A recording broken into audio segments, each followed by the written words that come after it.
السلام علیکم ویورز، میرا نام عطاء الرحمن اور آپ دیکھ رہے ہیں عطاء بخاری یوٹیوب چینل۔ قرآن کریم کی مسلسل ایکسپوزیشن کا سلسلہ جاری ہے اور آج کا ویڈیو سورہ البقرہ کی آیت نمبر 35 پر ہے۔ تو پیچھے سے جو ویڈیوز چل رہے ہیں ان آیات کے قصہ آدم کا ذکر ہو رہا ہے، جو ایک تمثیلی بیان ہے قرآن کریم کے اندر۔ تو پچھلے ویڈیو میں ہم نے بتایا تھا کہ اللہ تعالیٰ نے انسانوں کے اندر، آدم کے اندر علم کی صلاحیت یعنی علم سیکھنے کی صلاحیت رکھی ہوئی ہے، بنا بنایا اسکالر پیدا نہیں کیا۔ تو یہ صلاحیتیں دی ہوئی ہیں اور اس علم کو حاصل کرنے کے لیے اللہ تعالیٰ نے انسان کو انٹلیکٹ بھی دیا ہوا ہے، اس کو 5 سینسز بھی دی ہوئی ہیں اور اس کو ارادہ اور اختیار کی قوتیں بھی دی ہوئی ہیں۔ تو یہ ساری چیزیں دے کر انسان کو زمین پر بسایا۔ اب ڈرامیٹک وے سے قرآن بتا رہا ہے، کیونکہ یہ ایسا کچھ ہوتا ہم نے دیکھا نہیں، یہ ایبسٹریکٹ ریئلٹیز ہیں جن کو ہم نے دیکھا نہیں، اب ان کو اللہ نے ہمیں سمجھایا ہے تمثیلی انداز سے۔ تو یہ ساری چیزیں انسان کو دی گئیں، اب انسان کو یہ چیز بتائی جا رہی ہے کہ اس نے کرنا کیا ہے۔ یہاں پر یہ چیز کہی جا رہی ہے وَقُلْنَا يَا آدَمُ اسْكُنْ أَنْتَ وَزَوْجُكَ الْجَنَّةَ وَكُلَا مِنْهَا رَغَدًا حَيْثُ شِئْتُمَا وَلَا تَقْرَبَا هَٰذِهِ الشَّجَرَةَ فَتَكُونَا مِنَ الظَّالِمِينَ۔ یہاں پر شروع میں یہ سمجھ لیں کہ وَقُلْنَا ہم نے کہا، وہی ڈرامیٹک وے ہے بات کرنے کا، یعنی یوں نہیں ہے کہ کوئی ایسے ملائکہ بیٹھے تھے اور آدم یعنی وہ کوئی ایک آدم یا ایک آدمی یا وہ نبی بیٹھے تھے اور اللہ ان سے باتیں کر رہا تھا اور اس کی ساتھ بیوی بیٹھی ہوئی تھی۔ تو اس طرح سے باتیں نہیں ہیں۔ یہ دیکھیں یہاں پر جو لفظ ہے آگے آ رہا ہے نا کہ یا آدم اسکن، ہم نے آدم سے کہا کہ تم رہو، انتا تو اور وزوجو کا اور تیری زوجہ۔ اب یہ دیکھیں ترجموں میں لکھا ہوا ہے تیری بیوی۔ دیکھیں یہ زوج عربی کا لفظ ہے۔ زوج کا معنی صرف بیوی نہیں ہوتا، زوج کا معنی ساتھی بھی ہوتا ہے، کیونکہ بیوی ساتھی ہوتی ہے، لائف پارٹنر ہوتی ہے، اس لیے اس کو اس معنوں میں بیوی بھی کہہ دیتے ہیں۔ لیکن اس کے بنیادی معنی جو ہیں کمپینین کے ہیں، ساتھی۔ اور اس سے بھی اگر زیادہ اس چیز کو سمجھنا چاہیں، زوج کا مطلب ہوتا ہے کہ دو چیزیں ہوں نا، تو یہ چیز اس کے بغیر بیکار ہو اور یہ اس کے بغیر بیکار ہو، دونوں ایک دوسرے کے لیے لازم و ملزوم ہو، تو اس کو عربی میں زوج کہتے ہیں۔ اب چیز سمجھ آئی کہ زوج کیا ہوتی ہے۔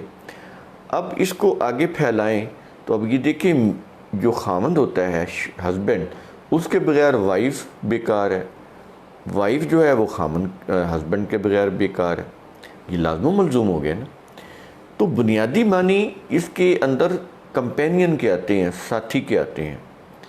تو یہاں پر کوئی بیوی کا چیزیں ایسی نہیں ہیں جو قرآن یا میاں بیوی کی باتیں نہیں کر رہا، یہاں پر وہ قرآن کریم پوری انسانیت کی بات کر رہا ہے، پوری بنی نوع انسانی، ہیومن بینگ، مین کائنڈ، یہ پوری انسانوں کی بات ہو رہی ہے، ایک جوڑے کی میاں بیوی کی بات نہیں ہو رہی۔ یہاں پر پھر سوال یہ پیدا ہوتا ہے کہ جو اس کے پرسنز ہیں یعنی صیغے ہیں وہ واحد کے ہیں، تو ٹھیک ہے۔ دیکھیں ہم یہ بولتے ہیں کہ انسان کو جھوٹ نہیں بولنا چاہیے، ہم کہتے ہیں نا، تو اس کا کیا مطلب ہے کہ ایک انسان ہے جس کے متعلق ہم کہہ رہے ہیں، یا وہ کوئی خاص انسان ہے کہ جس کے متعلق ہم کہہ رہے ہیں کہ جھوٹ نہیں بولنا چاہیے؟ جب ہم یہ کہتے ہیں نا کہ انسان کو جھوٹ نہیں بولنا چاہیے، آدمی کو اپنا وعدہ پورا کرنا چاہیے، اس سے مراد ایک آدمی نہیں ہے، اس سے مراد ایک انسان نہیں ہے، یہ ہماری بولنے کی انداز ہے۔ اس سے مراد ہے کہ دنیا میں جتنے بھی انسان ہیں تو ان میں سے ہر انسان کے لیے ضروری ہے دنیا میں جتنے بھی آدمی ہیں ان میں سے ہر ایک کے لیے ضروری ہے کہ وہ جھوٹ نہ بولے، اپنا وعدہ پورا کرے. تو یہ منع، تو یہ اس طرح سے یہ دیکھیں زبان کی یہ چیزیں ہیں. اگر یہ چیزیں زبان کی یہ جو اصول ہیں اگر آپ ان کو وائلیٹ کریں گے تو قرآن تو کیا دنیا کی کوئی زبان اور اس کی کتاب نہیں سمجھ سکتے آپ. یہاں پر خطاب جو ہے وہ تمام بنی نوع انسان سے ہے. بھلے یہاں پر صیغے واحد ہی آ رہے ہیں، سنگولر پرسن آ رہے ہیں، یہاں پر انتا سنگولر ہے، ٹھیک ہے نا. تو زوجوکا یہ جو کا ہے یہ مخاطب کے لیے سنگولر ہے، لیکن اس کا مطلب یہ نہیں ہے کہ کوئی ایک بندہ وہاں پر بیٹھا تھا اور وہ اللہ کے نبی تھے اور اس سے باتیں ہو رہی تھی. اس طرح کی بات نہیں ہے، پوری انسانیت سے بات کر رہا ہے. میں نے آپ کو انداز بتایا ہے زبان کا، جیسے ہم بولتے ہیں، ہم اسی طرح بولتے ہیں کہ آدمی کو کچھ خیال کرنا چاہیے، یعنی یہ نہیں کہ ایک آدمی کو، سب کوئی، ہم سب کی بات کر رہے ہوتے ہیں. تو یہ وہ چیز ہے. یہاں پر یہ کہہ رہا ہے کہ جتنے بھی یہ جو ہیومن بینگز ہیں تو وہ کہتا ہے کہ شروع میں یہ تھا کہ انسان تو کم تھے ڈیفینیٹلی، اور پیداوار زمین بہت بڑی تھی، پیداوار بہت زیادہ تھی، سمانے نشو و نما جو تھا اشیاء پیداوار یہ بہت زیادہ تھی، آبادی کم تھی. تو اس میں ایک جنتی زندگی تھی. تیرا میرا یہ نہیں تھا کہ آپ یہ میری جگہ اور پٹواری کو جا کے اپنا کوئی پلاٹ کی تاراضی اپنے نام کرائیں گے عدالت میں جا کے، اور وہ اب آپ کو کوئی خطونی نمبر کو خسرہ نمبر جاری کر دے گا. یہ اس طرح کی چیزیں نہیں ہوئیں، یہ بعد میں ہوئی ہیں. یہ اس وقت ہوئی ہیں جب انسانوں نے اپنے آپ کو جنتی زندگی سے نکال کر جہنمی زندگی میں لے گئے ہیں. جب تیرا میرا انہوں نے کر لیا، جب طاقتور لوگوں نے زمین کے اوپر قبضہ کر لیا. اب ظاہر ہے جتنی بھی اشیاء پیداوار ہے وہ تو زمین سے آنی تھی. جتنی بھی آپ کی میٹلز ہیں، منرلز ہیں، جتنی بھی آپ کی گیسز ہیں، جو بھی ذخائر ہیں، پانی کے ذخائر ہیں، وہ تو سارے زمین کے اندر ہیں. جو کچھ بھی جنگلات ہیں، نباتات ہیں، باغات ہیں، سبزیاں ہیں، پھل ہیں، اناج غلہ ہے، یہ سارا کا سارا زمین میں آنا تھا. اب جب طاقتور لوگوں نے اس کے اوپر قبضہ کیا تو وہ ساری چیزیں جو دولت کی بیس ہیں وہ ساری چیزیں وہ اس کے اوپر قابض ہو گئے. تو جہنمی زندگی بنا لی نا انہوں نے. شروع میں یہ نہیں تھا. شروع میں قرآن کہہ رہا ہے کہ یہ سارے لوگ جتنے بھی انسان تھے یہ ایک برادری کی طرح رہ رہے تھے، ایک برادری کے طور پر رہ رہے تھے. اس میں تیرا میرا نہیں تھا. تو اس وقت یہ جنتی زندگی تھی. تو اب یہاں پر ان کو بتایا جا رہا ہے کہ ٹھیک ہے تم دنیا میں رہو، یہ تمہارے لیے جنتی زندگی ہے. تم دنیا میں رہو، جہاں سے چاہو کھاؤ. اب دیکھ لیں یہاں پر وَكُلَا مِنْهَا رَغَدًا حَيْثُ شِئْتُمَا، کہتا ہے کہ جہاں سے چاہو تم کھاؤ پیو، کوئی رکاوٹ نہیں ہے. اس کا مطلب یہ ہوا کہ جیسے ہم نے مربے الاٹ کرائے ہوئے ہیں نا، 10 مربے اس ذمہ دار کے ہیں، 15 مربے اس ذمہ دار کے ہیں، اور اس سے چھوٹے لیول پہ آ جائیں تو 2 کنال میری زمین ہے، ٹھیک ہے نا. وہ اس سے چھوٹے آ جائیں تو وہ کہیں جی یہ 10 مرلے کا مکان میرے نام الاٹ ہوا ہے. یہ نہیں تھا. یہ جب نہیں تھا، زمین اللہ کی ملکیت تھی، انسان اس کے اوپر ضرورت کے مطابق اس کو رہ کر استعمال کر رہا تھا. جتنی اس کی طاقت تھی زمین کو کاشت کر رہا تھا، جتنی اس کو چاہیے تھی اپنی رہائش کے لیے اس نے رکھی ہوئی تھی. الاٹمنٹ نہیں تھی. زمین اللہ کی ملکیت تھی، سب کے لیے اوپن تھی. زمین کی پیداوار جو بھی اس میں سے جو قدرت نے رکھا ہوا تھا، جو ذخائر، منرل، میٹل، جو بھی وہ ان کے تھے. اور جو اس کے اوپر جو اس نے کاشت کیا، جتنی اس کی بساط تھی، جتنی وہ کر سکتا تھا وہ اس نے کاشت کر لیا. تو دوسری جگہ پر جس نے کاشت کر لیا وہ اس کا ہو گیا. یعنی تیرا میرا نہیں تھا. تیرا میرا اس وقت ہوا ہے جب زمین کی ملکیت کا قانون بنایا گیا. ملوکیت نے بنوایا، بادشاہوں نے. کن کے ذریعے سے؟ مذہبی پیشواؤں کے ذریعے سے. اس وقت یہ پھر دنیا جہنمی زندگی کا نقشہ بن گئی۔ جب یہ زمین کی ملکیت اللہ کی تھی، اللہ سے مراد اللہ کی، اب اللہ کو تو زمین نہیں چاہیے، اللہ کی ملکیت سے مراد کیا ہوتا ہے کہ تمام جو اللہ کی مخلوق ہے اس کے لیے۔ دیکھیں بیت اللہ کا مطلب کیا ہے؟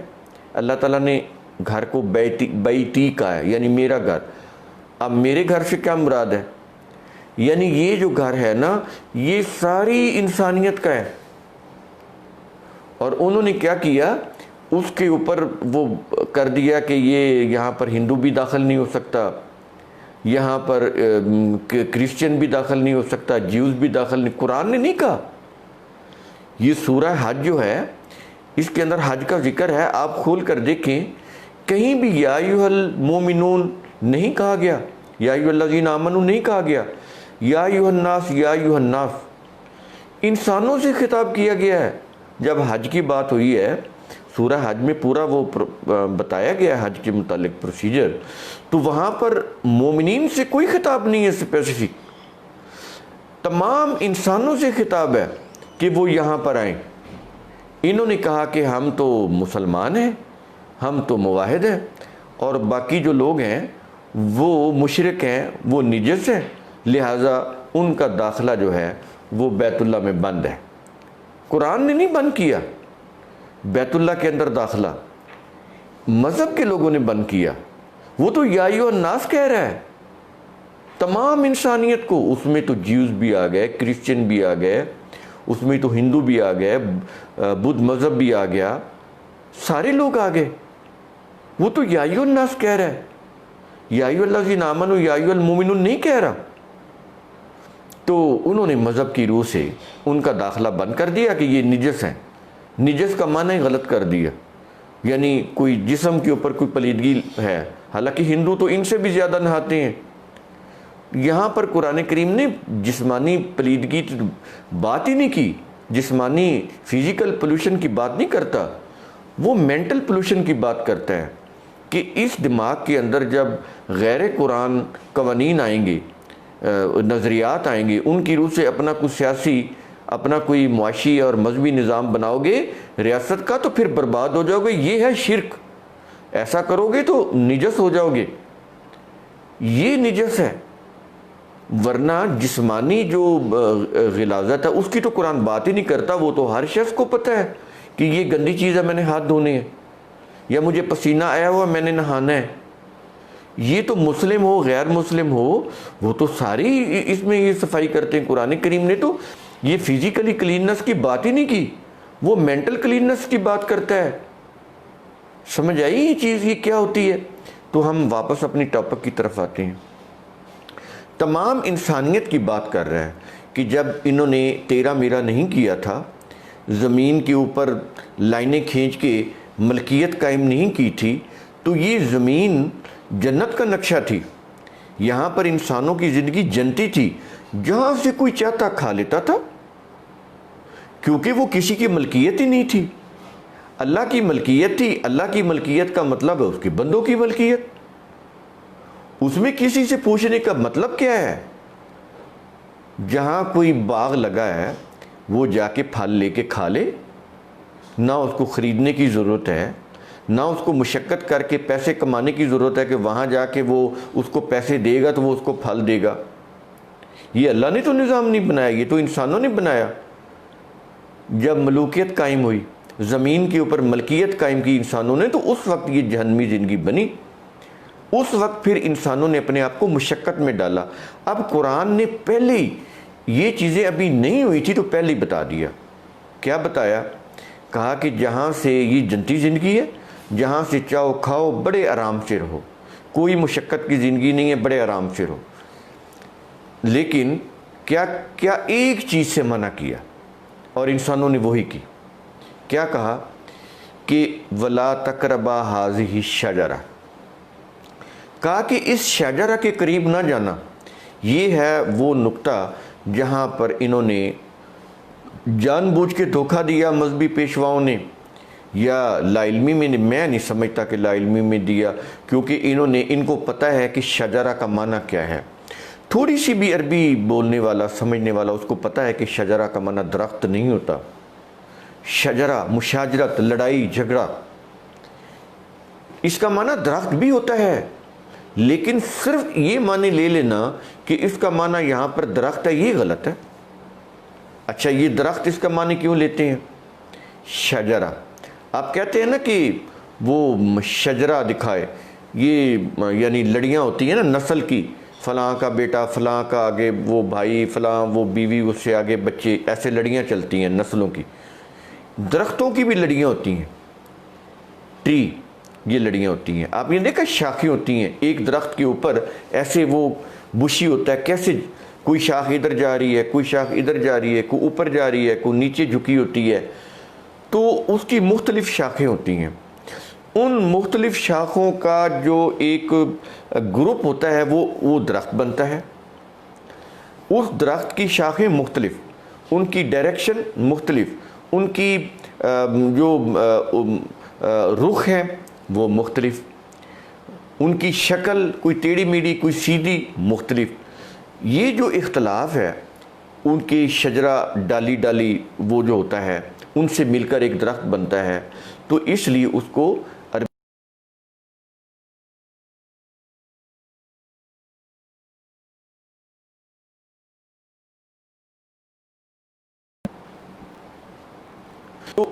اس درخت کو شجرہ بولتے ہیں، کیونکہ اس کے اندر مختلف شاخیں ہوتی ہیں، ان سے مل کر ایک درخت بنتا ہے.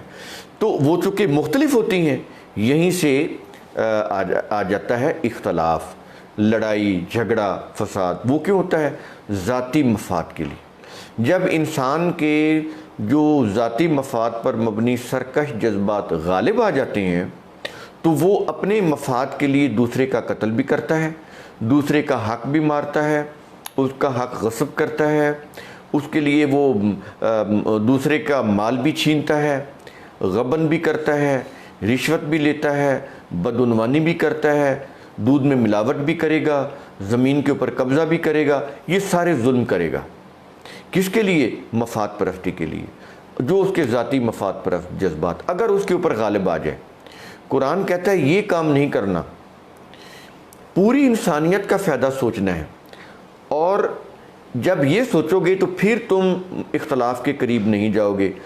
جب تمہارے سرکش جذبات جو تمہارے اپنے ذاتی مفاد پر مبنی ہوتے ہیں اگر وہ تم نے اپنے اوپر غالب کر لیے، قرآنک ویلیوز کو وائلیٹ کر دیا، یہ جو سرکش ذاتی مفاد پرستی کے جو جذبات ہیں یہ تمہارے اوپر اگر تم نے اپنے اوپر حاوی کر لیے تو پھر تم آپس میں اختلاف میں پڑ جاؤ گے، پھر تم آپس میں فساد میں پڑ جاؤ گے. باہمی فساد کی کیفیت پیدا ہو جائے گی، تمہارے اندر کنفلکٹس آ جائیں گے، ڈیفرنسز آ جائیں گے، تم ایک دوسرے سے لڑنے جھگڑنے لگ جاؤ گے، تمہارے اندر فساد برپا ہو جائے گا. تو یہ نہیں کرنا. یہ ہے وَلَا تَقْرَبَا هَٰذِهِ الشَّجَرَةَ، جس کو انہوں نے گندم کا دانہ بنایا، پھر وہ آدم کو کھلایا، آدم کو نبی بنایا اور کہا اس سے غلطی ہوگی. اللہ کے نبی سے غلطی نہیں ہوتی. وہ آدم سے مراد تمام انسان، بنی نوع انسان. آدم آدمی کو کہتے ہیں عربی میں، تو اس کا مطلب تمام بنی نوع انسان. ان کو کہا جا رہا ہے کہ آپس میں لڑنا جھگڑنا نہ. اگر تم آپس میں لڑے جھگڑے، تمہارے سرکش جذبات ذاتی مفاد تمہارے اوپر غالب آ گئے تو تمہارے اندر اختلاف پیدا ہوگا، مشاجرت کی کیفیت پیدا ہوگی، لڑائی جھگڑا ہوگا، اور پھر کیا ہوگا؟ جنتی زندگی چھن جائے گی. پھر یہ نہیں ہے کہ جہاں سے گئے تم نے کھا لیا، یہ آزادی ختم ہو جائے گی. وہ تو پھر تیرا میرا ہو جائے گا. وہ کہے گا میرا تم نے لیا کیوں، تم ہوتے کون ہو؟ تو پھر یہ کیفیت پیدا ہو جائے گی. تو یہ نہ کرنا، تمہاری جنتی زندگی چھن جائے گی. جنت باغ کو کہتے ہیں. تو یہ جو باغات کا جو نظام ہے قرآن نے جو پیش کیا ہے، تو وہ جو آسودگی، خوشحالی، ہریالی، سبزہ، یہ چھن جائے گا تم سے. تم مشقت میں پڑ جاؤ گے. جہاں سے دل آیا کھا لو، یہ چیز پھر ختم ہو جائے گی. یہ تو جنتی زندگی کا کریکٹر ہے نا. تو جہاں سے دل آئے کھا لو، ہر طرف سے چھایا، سایہ، چھاؤں، ہر طرف خوشحالی، ہریالی، سبزہ، یہ چیزیں پھر چھن جائیں گی، اختلافات میں پڑ جاؤ گے، چھاؤں جو ہے نا یہ تم اس سے دور ہو جاؤ گے، تو پھر کیا ہو جائے گا، تمتماتی دھوپ میں تم پھر مارے مارے پھرو گے رزق کے لیے، رزق کی تلاش میں، مشقت میں پڑ جاؤ گے۔ یہ کہہ رہا ہے قرآن کریم، فَتَكُونَ مِنَ الظَّالِمِينَ، ظالمین میں سے ہو جاؤ گے۔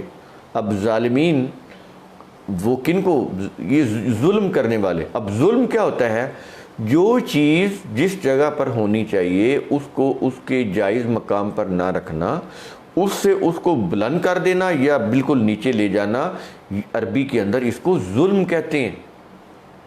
یعنی انسان کو جہاں پر ہونا چاہیے وہ تو یہ تھا نا کہ یہ آپس میں اختلاف نہ کرے، محبت سے رہے، ایک برادری بن کر رہے، اپنے ذاتی جو مفاد پرستی کے جو جذبات ہیں، سرکش جذبات، وہ ان کو اپنے اوپر غالب نہ آنے دے، حاوی نہ آنے دے، تاکہ یہ مفاد پرستی میں مبتلا ہو کر ایک دوسرے سے لڑنے جھگڑنے نہ لگ جائے۔ دیکھیں نا، میرا جو پرسنل مفاد ہے وہ میرا تو مفاد ہے، لیکن دوسرے کا اس میں نقصان ہے۔ قرآن کریم اس کیفیت کو جہنمی کیفیت بتاتا ہے۔